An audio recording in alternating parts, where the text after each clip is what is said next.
તો આ તરફ સાબરકાંઠા જિલ્લાના 400 આરોગ્ય કર્મીઓને ફરજ પરથી મોકૂફ કરવામાં આવ્યા છે।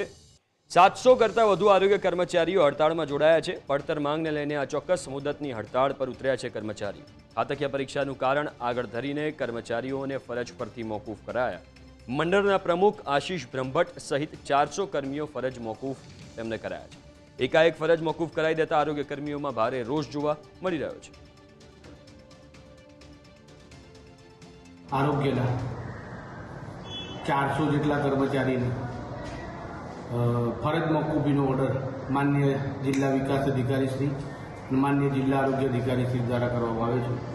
અમારી ખાતાકીય પરીક્ષા બાબતે અમને છૂટા ન કરી શકે, કારણ કે ખાતાકીય પરીક્ષા એક એવી બાબત છે કે જો ખાતાકીય પરીક્ષા આપો તો તમને ઉચ્ચતર મળે, બાકી ઉચ્ચતર મળે નહીં। ઉચ્ચતર એ અમને 10 વર્ષે મળતું હોય છે।